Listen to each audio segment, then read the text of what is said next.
এই বাড়ির লোক নেই, এ বাড়ির লোক আছে ভাই, এইগুলো করিলাম। 7 তারিখে ভোট দিতে যাবো না। অবৈধ সরকারের ভোট আমরা মানি না। জনগণ এই ভোট মানে না, বাংলাদেশের জনগণ এই ভোট মানে না। আপনারা কেউ ভোট দিতে যাবেন না। একটা বাড়ি দিয়ে নক করবো, বুঝলি, সেখান থেকে ঘুরে ফিরবো। একটা বাড়ি দিয়ে এরকম ডাকবো, সেখান থেকে বের করবো, তারপর সেখানে ভিডিও শুরু হবে। ডাকাটাও নক করাটাও কিন্তু আপনার খবরের মধ্যে গিয়ে পেটি করে সাইজ করতে হয়, ওখান থেকে প্রস্তুত দেবেন। আবার যখন বেরোবে তখন আবার ইয়ে করবে।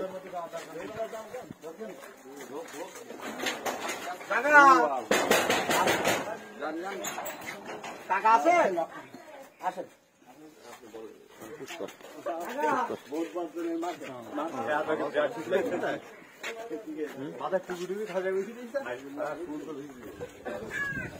আগামী 7 তারিখে সরকার যে 5 নির্বাচনের ব্যবস্থা করেছে, এই 5 নির্বাচনে জনগণ প্রত্যাখ্যান করেছে। সেই কারণে আপনাদেরকে সচেতন করতে আসছি।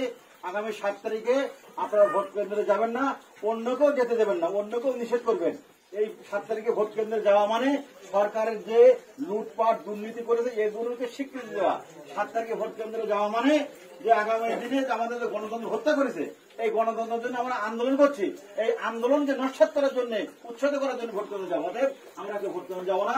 আগামী 7 তারিখে ভোট, দেশবাসী ভোট প্রত্যাখ্যান করেছে, জনগণ এই ভোট প্রত্যাখ্যান করেছে, যুবদল এই ভোট প্রত্যাখ্যান করেছে। আমি সাতক্ষীরা জেলা যুবদল পক্ষ থেকে আপনাদের অনুরোধ করছি যে আপনারা আমি 7 তারিখে ভোট কেন্দ্রে কেউ যাবে না, ভোট কেন্দ্রে কেউ যাবে না। আসসালামু আলাইকুম। 10 বছর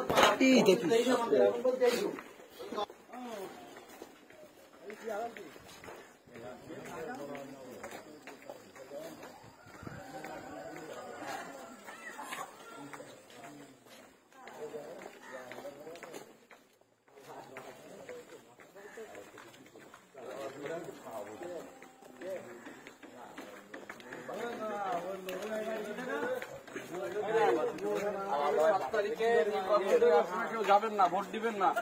আমরা বাংলাদেশের জনগণ এই নির্বাচন বর্জন করছে। 1 নির্বাচন, 57 নির্বাচন। বিএনপি এই নির্বাচনে যায়নি, বাংলাদেশের জনগণ যায়নি, আপনারাও যাবেন না। আমরা বাংলাদেশ জাতীয়তাবাদী যুবদল সাতক্ষীরা জেলা শাখার পক্ষ থেকে আসছি। আপনারা ডাকে সাড়া দিয়ে আগামী 7 তারিখে নির্বাচনে অংশগ্রহণ করবেন না।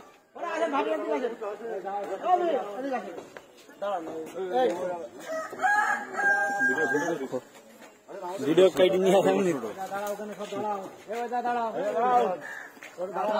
একটু দাঁড়ান ক্যামেরার সামনে। বাংলাদেশের জনগণ এই নির্বাচন প্রত্যাখ্যান করেছে, আপনারা এই নির্বাচনে অংশগ্রহণ করবেন না।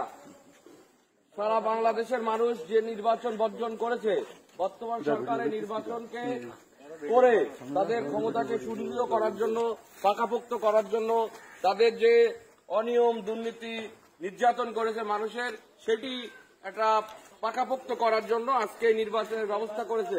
এই নির্বাচনে আপনারা কেউ অংশগ্রহণ করবেন না।